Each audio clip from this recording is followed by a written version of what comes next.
야고보서 하면 제일 먼저 생각나는 일종의 별명 같은 것이 있습니다. 루터가 말한 건데요. 혹시 생각나시는 분 계십니까? 지푸라기 서신이다, 그런 표현을 했죠. 물론 나중에 루터가 죽기 전에 그 말을 취소했다고는 합니다만, 어쨌든 루터는 야고보서를 별로 그렇게 좋아하지 않았습니다. 성경 66권 중에 왜 야고보서 같은 책이 들어있는지 솔직히 잘 모르겠다라고 할 정도로 야고보서를 그렇게 좋아하지 않았었는데요.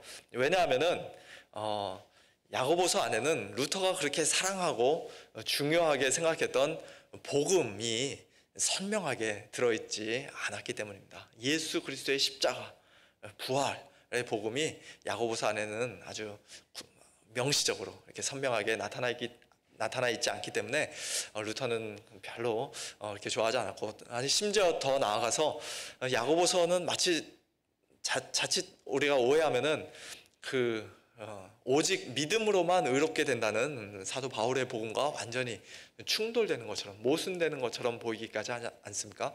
그래서 루터는 그것을 어떻게 다뤄야 될지 잘 몰랐던 것이죠. 나중에 이제 루터가 자기 말을 또 취소하고 또 자기가 오해했다는 것도 이렇게 인정을 했습니다만, 사실 야고보하고 사도 바울은 전혀 이렇게 모순되지 않죠. 우리가 나중에 이제 야고보서 2장을 살펴볼 것입니다만, 야고보서하고 로마서 아니면 갈라디아서 말씀이 서로 충돌되지 않습니다. 다만 이제 서로 좀 강조점이 다른 것이죠. 동일한 예수 그리스도를 믿는 그 믿음을 가지고 또 동일한 복음 안에서 야고보와 사도 바울이 이미 악수를 나누었기 때문에 서로 다른 복음을 전할 리가 없습니다. 그럼에도 불구하고 야고보서는 사도 바울의 서신서들과는 약간 다른 것이 사실입니다. 아까도 말씀드린 것처럼 강조점이 다른데요. 야고보는 좀 이미 예수님을 믿는 성도들을 대상으로 우리가 어떻게 성도답게 살아야 하는가 하는 것을 굉장히 구체적으로 가르치신 말씀이라고 할 수 있습니다. 사도 바울은 우리가 죄인들이 어떻게 구원을 얻을 수 있는가, 어떻게 하나님 앞에서 의롭다함을 받을 수 있는가, 이제 그쪽으로 좀 더 강조해서 처음에 말씀을 했다면은, 야고보는 이미 믿는다는 것을 전제하고 믿는 성도답게 우리가 어떻게 살 것인가 하는 것을 가르치는 것이죠.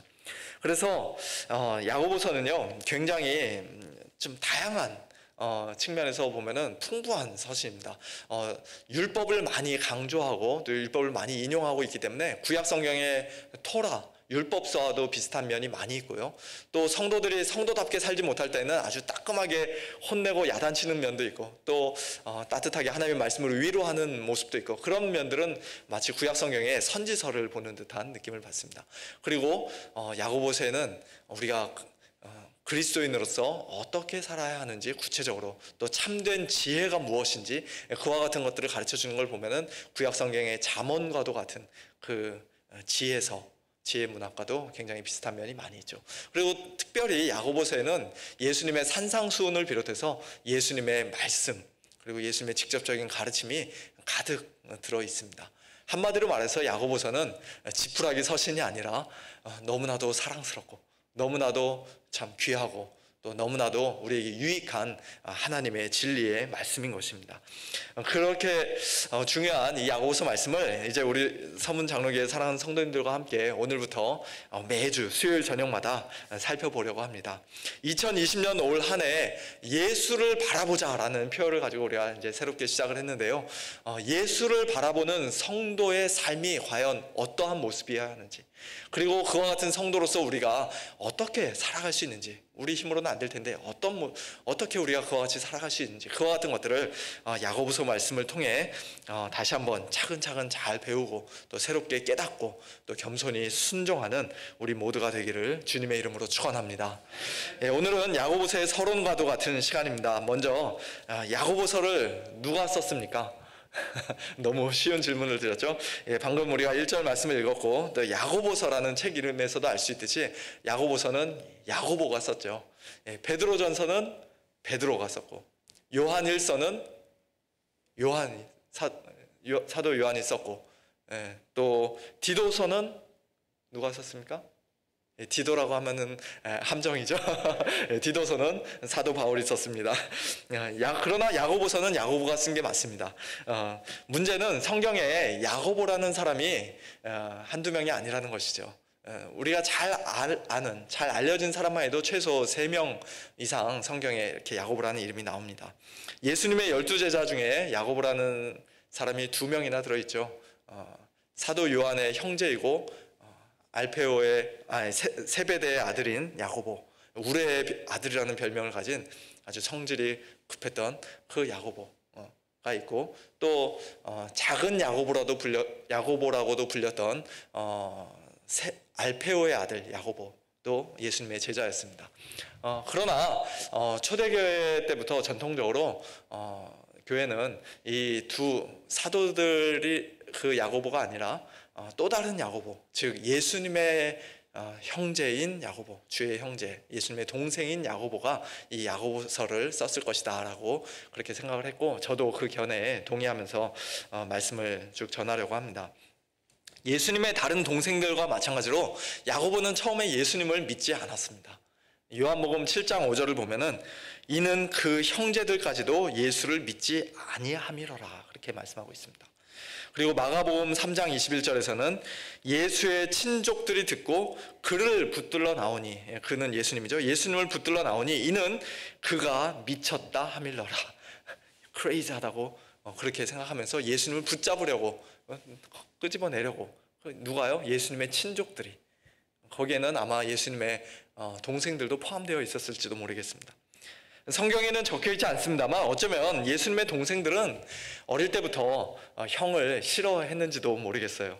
물론 예수님은 죄가 전혀 없으신 분이기 때문에 저희 두 형제 보면은 형이 동생을 막 괴롭힐 때도 있고 한데, 예수님은 동생들을 그렇게 막 힘으로 못살게 굴고 또 때리고 그런 일은 하지 않으셨을 것입니다. 그렇죠? 그런 건 상상조차 할 수 없죠. 예수님이 그렇게 하셨으리라는 건. 그러나 너무나도 착하고 너무나 거룩하고 너무나 지혜롭고 부모님께 늘 순종하였던 너무나도 완벽하신 예수님 때문에 동생들이 상당히 피곤하지 않았을까 그런 생각을 해봅니다. 뭐 성경에 기록되어 있지는 않아요. 그러나 너 제발 좀 네 형 좀 본받아라. 네 누나 여동생들한테 그랬겠죠. 네 오빠 반의 반만이라도 좀 닮아라. 너는 도대체 왜 그 모양이냐. 그러한 같은 비교를 늘 당하면서 마음속에 형인 혹은 오빠인 예수님을 별로 그렇게 좋아하지 않았지 않았을까. 그냥 저 혼자 그런 추측을 해봅니다. 어쨌든 성경이 그 구체적인 이유를 말씀하시지 않기 때문에 우리가 정확히 왜 그랬는지 알 수는 없지만 예수님의 동생들은 예수님을 믿지 않았습니다. 예수님이 돌아가실 때도 그 자리에 없었고요, 예수님이 부활하시기 전까지 예수님을 믿지 않았습니다. 그러나 고린도전서 15장 7절에 기록되어 있듯이 부활하신 예수님께서는 동생 야고보에게 특별히 개인적으로 나타나 주셨고, 그때부터 야고보는 예수님을 믿게 되었을 뿐만 아니라 얼마 지나지 않아 예루살렘 교회의 기둥과도 같은 아주 큰 영향력을 끼치는 훌륭한 지도자가 되었습니다. 그리고 예수님을 믿는 그 신앙을 끝까지 지키다가 전해지는 바로는 AD 62년경에 장렬하게 순교를 했다고 합니다. 이처럼 예수님의 동생 야고보가 야고보서를 썼다고 생각할 때 오늘 1장 1절 말씀, 우리 함께 읽었던 이 말씀은 참 놀라운 말씀이죠. 왜냐하면 자기 자신을 가리켜서 하나님과 주 예수 그리스도의 종이라고 소개하고 있기 때문입니다. 유대인으로서 나는 하나님의 종입니다 라고 말하는 것은 우리가 얼마든지 이해할 수 있는 일입니다. 그러나 내가 주 예수 그리스도의 종이라는 말은 정말 놀라운 말이 아닐 수가 없습니다. 예수님과 함께 어린 시절, 사춘기 시절, 청년 시절 한 집에서 한솥밥을 먹으며 지내고 함께 뛰놀며 또 함께 땀 흘려 일했던 야고보, 인간 예수에 대해서는 그 어느 누구보다도 내가 가장 잘 안다라고 그렇게 자부심을 가지고 말할 수 있었던 야고보가 자기를 소개하면서 나는 예수님의 친동생이다 라고 말하지 않고 예수 그리스도의, 주 예수 그리스도의 종이다, 예수님은 나의 주님이다 라고 그렇게 말하고 있는 것입니다. 예수님의 동생이라는 특별한 신분을 내세웠다면 사람들이 좀 더 자기의 말에 솔깃하면서 예수님의 동생이니까 우리가 모르는 예수님에 대한 이야기를 좀 더 많이 해주겠지, 그런 기대를 가지고 야고보서를 읽었을지도 모르겠습니다. 아니면은 적어도 예루살렘 교회의 기둥과도 같은 야고보라고 그렇게 자기를 소개했더라면 그치, 기둥과 같은 분이니까 훨씬 더 권위가 있어 이러면서 야고보서를 읽었을지도 모릅니다. 그러나 야고보는 그렇게 말하지 않았어요. 그저 종이라고, 종님이라고도 안 하고요. 종이라고, 자기는 그저 종일 뿐이라고 겸손히 소개합니다. 종은 우리가 다 잘 알듯이 자유인이 아니죠. 자기 주인에게 속해 있는, 자기 주인에게 철저하게 매여 있는 존재입니다. 자기 뜻대로, 자기 마음대로 자기가 하고 싶은 거 다 하면서 살 수 없습니다. 주인의 명령에 절대 복종해야 합니다. 오직 주인에게만 끝까지 변함없이 충성해야 합니다. 자기가 개인적으로 아무리 잘나고 똑똑해도 아무 소용이 없어요. 종은 그저 종일 뿐입니다. 주인 앞에서는 늘 고개를 숙이고 무릎을 꿇고 겸손해야 합니다. 야고보는 자신이 인간적으로 내세울 수 있는 모든 특권과 자랑을 다 내려놓고 오직 종의 신분으로 지금 왕이신 하나님과 주 예수 그리스도 앞에 겸손히 서 있는 것입니다. 그저 사람들 앞에 보이기 위한, 사람들에게 인정받고 칭찬받기 위한 그런 인위적인 겸손이 아니라 하나님과 주 예수 그리스도를 정말로 진심으로 변함없이 신실하게 섬기는 종으로 살겠노라는 야고보의 이 겸손한 고백이 오늘 저와 여러분의 동일한 고백이 되기를 우리 주님의 이름으로 축원합니다. 야고보가 자신을 종이라고 밝힌 것은 이처럼 겸손한 마음의 표현일 뿐만 아니라 동시에 굉장한 자부심을 가지고 하는 말이기도 합니다. 겸손과 자부심이라는 것이 서로 잘 어울리지 않는 완전히 반대되는 말 같은데요. 그러나 이 종이라는 표현 안에서는 그것이 함께 나타나 있는 것을 우리가 보게 됩니다. 종의 위치나 운명을 결정하는 것은 그 종 개인의 외모나 지식이나 재물, 그와 같은 것들이 아니죠. 어떤 주인을 섬기는가, 누구의 종인가 하는 것이 그 종의 모든 것을 결정합니다. 별 볼 일 없는 주인을 섬기면 그 종도 그냥 한 시시한 종에 불과한 것입니다. 그러나 아무리 종이라도 장군을 섬기면, 한 나라의 왕을 섬기면 그 종은 가슴을 펴고 어깨를 딱 들고 고개 뻣뻣이 들고 사람들 앞에서 당당하게 나는 왕을 섬기는 종이다, 그런 자부심을 가지고 살 수 있는 것이죠. 군대 갔다 오신 분들은 아실 것입니다. 종은 군대에서는 종이 아니죠.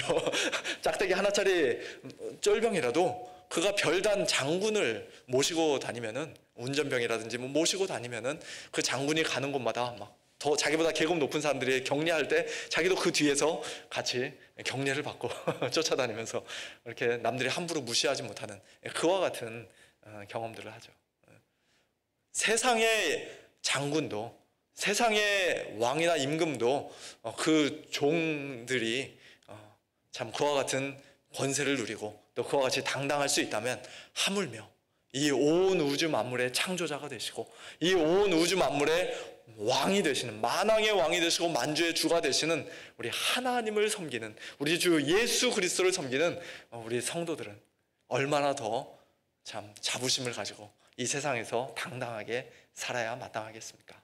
기죽지 마시기 바랍니다. 이 세상 사람들이 우리를 뭐라고 보든지 간에 세상적인 기준으로 판단하면은 혹 우리가 그들보다 못할 수 있고 내세울 것이 없을지 모르지만, 그러나 우리가 섬기는 분이 누구인가 하는 것을 다시 한번 생각할 때 우리는 그들 앞에서 절대 기죽고 살 사람들이 아닌 것입니다. 원래 우리는 마귀의 종이었던 자들이죠. 죄와 사망의 굴레에 갇혀 비참하게 종노릇하던 그런 자들이었습니다. 그런 우리 인생들을 하나님께서 예수 그리스도의 보혈을 통해 은혜로 구원해 주셨습니다. 그래서 우리를 하나님과 주 예수 그리스도의 영원한 종으로, 영광스러운 종으로 삼아 주셨습니다. 포악한 노예 상인과 같이 무자비하게 막 때리고 부려먹기 위해서가 아니라 오히려 영원한 생명을 주시기 위해, 아름다운 천국을 기업으로 주시기 위해 하나님의 나라와 의를 위하여 살게 하시기 위해 이 땅에서, 이 세상에서 가장 참 복되고 영광스러운 인생을 살게 하시기 위해 우리를 핏값으로 사셨고 우리를 당신의 종으로 삼아 주셨습니다. 야고보만 하나님과 주 예수 그리스도의 종이 아니라, 목회자만 주의 종이 아니라 우리 모든 그리스도인들이, 우리 모든 성도들이 다 하나님과 주 예수 그리스도의 종인 것을 믿으시기 바랍니다. 아멘. 자, 두 번째로 야고보서의 수신자들, 즉 이 편지를 받아서 읽는 사람들이 누구인가 하는 것을 좀 살펴보기를 원합니다. 누구에게 지금 야고보가 이 편지를 쓰고 있습니까? 흩어져 있는 12지파에게 인사하면서 쓰고 있죠. 흩어져 있는 12지파라는 표현은 당시에 이스라엘 땅을 떠나 여기저기 흩어져 살고 있던 소위 디아스포라 유대인들을 가리키는 일반적인 표현인데요. 그러나 야고보는 자신의 편지를 지금 흩어져 있는 모든 유대인들에게, 그와 같은 그냥 일반적인 유대인들에게 보내는 것이 아닙니다. 경건한 유대인이라면 당연히 하나님을 주님이라고 고백하며 자신을 또 하나님의 종이라고 그렇게 말하겠지만, 그러나 그것만 가지고는 충분하지 않죠. 지금 야고보서를 받는 사람들은 하나님뿐만 아니라 예수님도, 하나님의 아들이신 예수님도 주님이라고 고백할 수 있는 사람들인 것입니다. 유대인으로 태어났다고 해서 자동적으로 다 흩어져 있는 12지파에 속하게 되는 것이 아니라 유대인이든 이방인이든 자신을 하나님과 주 예수 그리스도의 종이라 고백할 수 있는 사람들이 이 편지의 수신자들입니다. 그러므로 이 야고보서는 그 당시 실제로 천하 각국에 흩어져 살던 유대인 크리스찬들 뿐만 아니라 그들과 동일한 믿음을 통해 아브라함의 자손이 된, 그리고 참 이스라엘이 된 오늘 저와 여러분들, 이 땅에서 흩어진 나그네와 같이 살아가는 이 세상의 모든 성도들, 그리고 모든 교회들에게 주시는 하나님의 진리의 말씀인 것이죠. 흩어져 있는 12지파에게 문안하노라. 하나님의 백성이 왜 흩어지게 되었습니까? 다 모여 살면 좋을 텐데요. 왜 이렇게 뿔뿔이 흩어지게 되었습니까? 구약시대에는 하나님께 끊임없이 불순종하고 반역하던 이스라엘 백성이 하나님과의 언약을 깨뜨린 대가로, 즉 그 언약의 저주를 받아서 결국에는 그들이 약속의 땅에서 쫓겨나고 포로로 잡혀갔습니다만, 그러나 신약의 성도들과 교회들은 특별히 잘못한 것이 없는데도 뿔뿔이 흩어지게 되는 것을 우리가 신약 성경을 통해 보게 되죠. 수천 명, 수만 명 폭발적으로 성장하던 예루살렘 교회가 스데반의 순교 이후로 갑자기 큰 핍박을 받아 사도들만 예루살렘에 남게 되고 나머지 성도들은 다 유대와 모든 사마리아 땅으로 흩어지게 되었습니다. 또 유대인들은 로마에서 무조건 다 떠나라는 글라우디오 황제의 명령으로 인해서 브리스길라와 아굴라처럼 예수님을 잘 믿던 유대인들도 어쩔 수 없이 로마를 떠나서 여기저기 흩어져 살게 되는 그런 일들을 겪게 되었습니다. 그런 것들을 우리가 사도행전을 통해서 보게 되죠. 교회가 세상으로부터 박해받고 뿔뿔이 흩어지는 이유가 하나님께서 그 박해를 막으실 만한 힘이 없으셨기 때문입니까?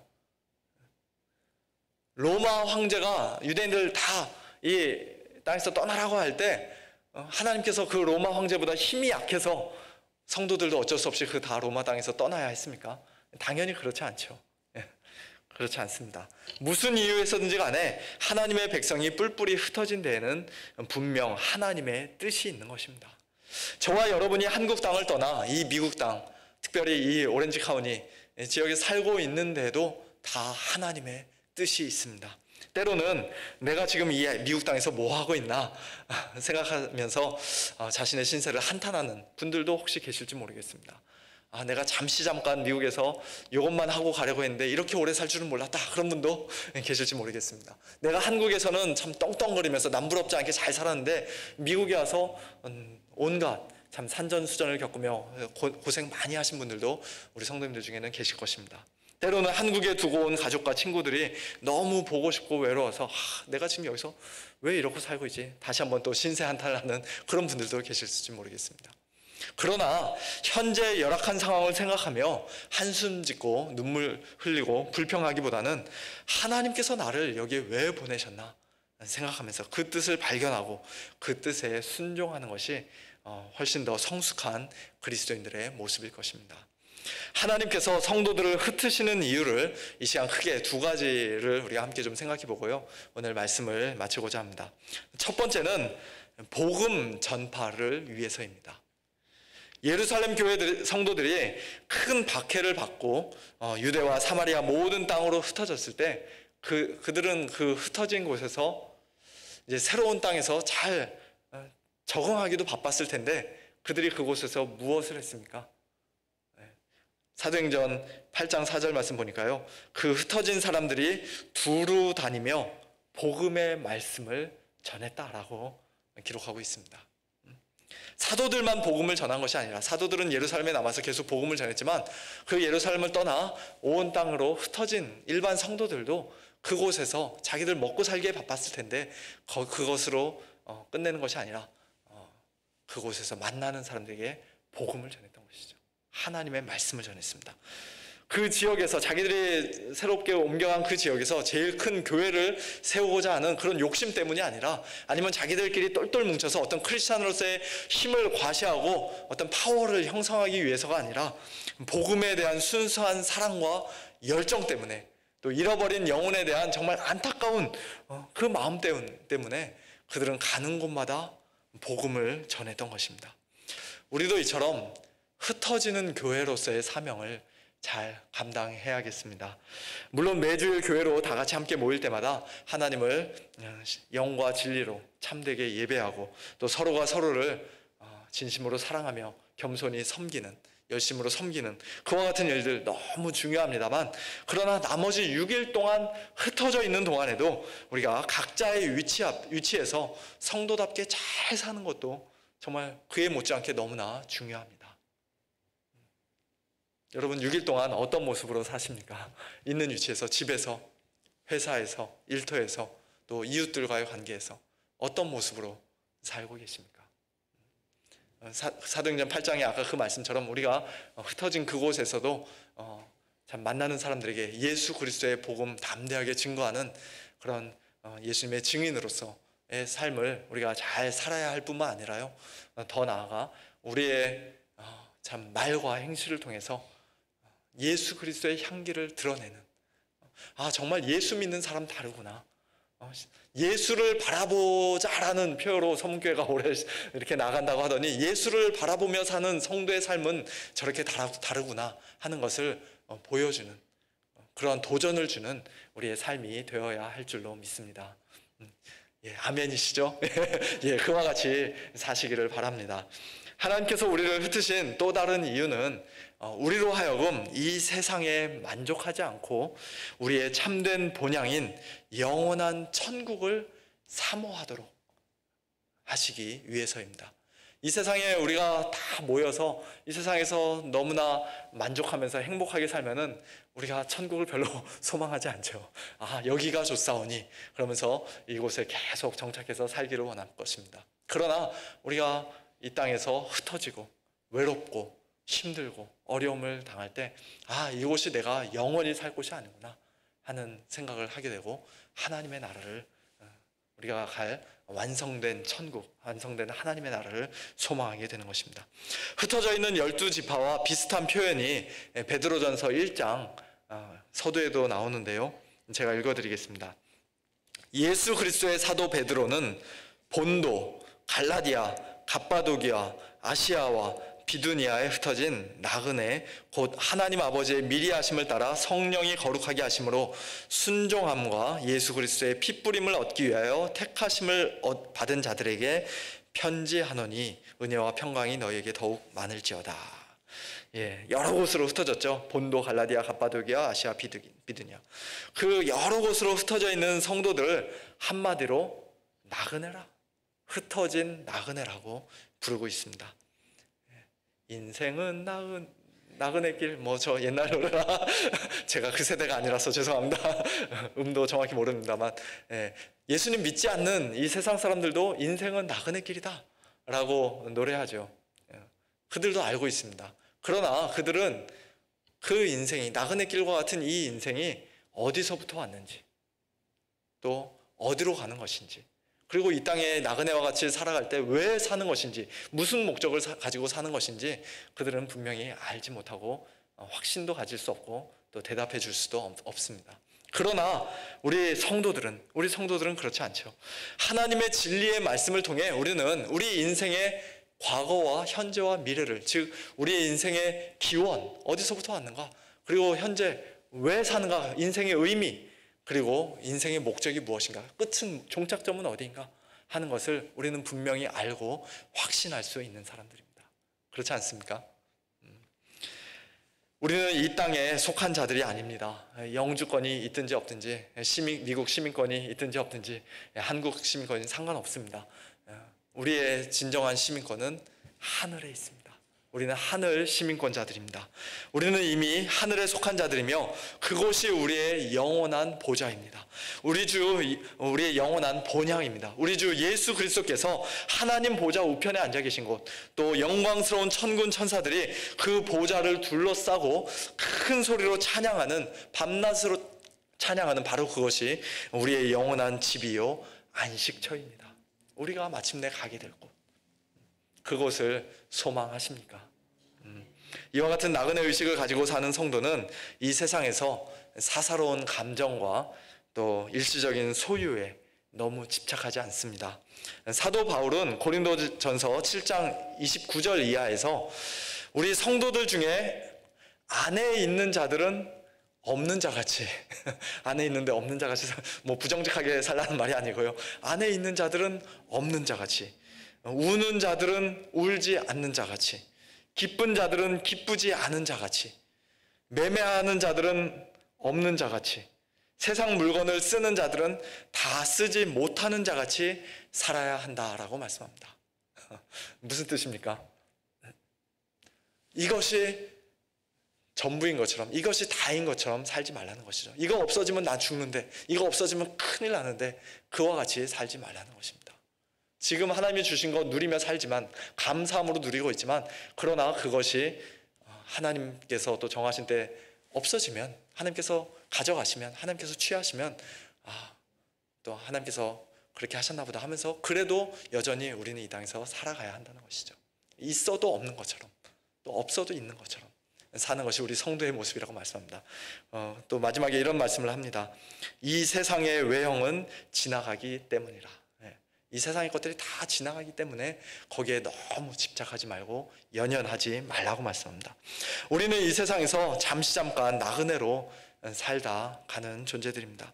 어렸을 때 동네 친구들하고 옹기종기 길에서 모여서, 여자분들은 뭐 고무줄 또 소꿉놀이도 하셨을 테고, 우리 남자분들은 딱지치기, 구슬치기 이런 것도 하면서, 또 뭐 흙으로 막 이것도 만들고 저것도 만들고 멋진 집도 만들고 뭐 자동차도 만들고 뭐 이러면서 놀았던 기억들이 다 있으실 것입니다.